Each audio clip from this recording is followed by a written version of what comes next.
Yeah, what's up everybody, welcome back to my channel. So in this video I'll show you how to create a multiplication table using C++.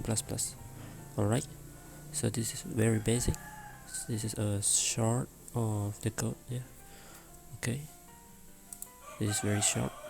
So what you need to do here is create a loop. Yeah, okay, you create a loop, for loop here, 2 times 4 in range. You create a loop with a range that you desire.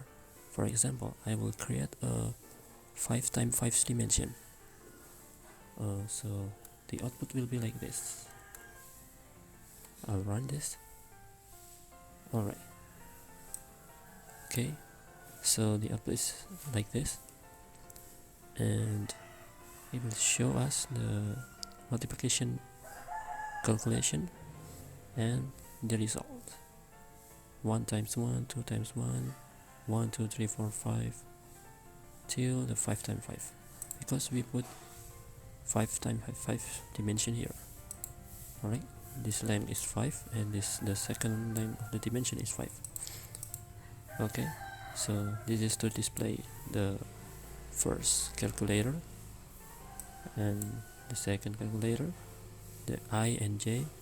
This is the symbol X, this is the symbol of the equal signs, and this is the result. And this is to give us the space. Okay, a tab space.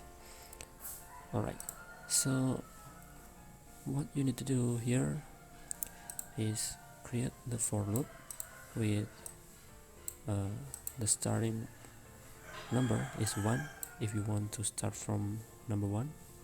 If you change this to 0 and change this to 0, the result will be like this.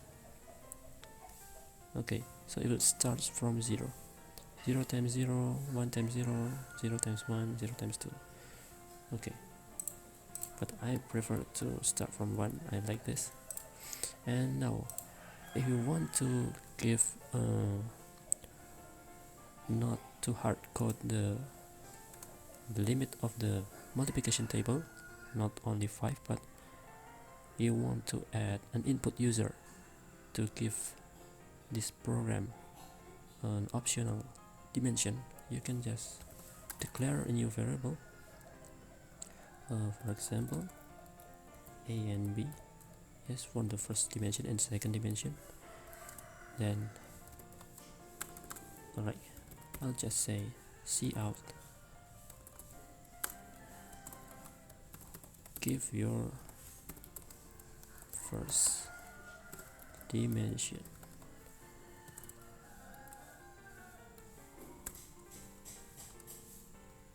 Sin a, and then I'll just copy this.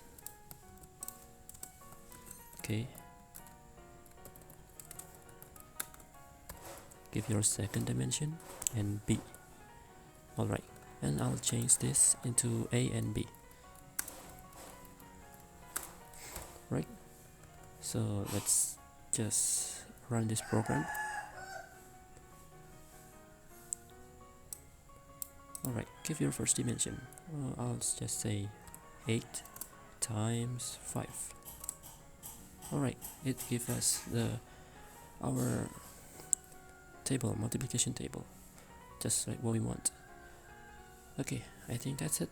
Thanks for your attention and see you in the next video.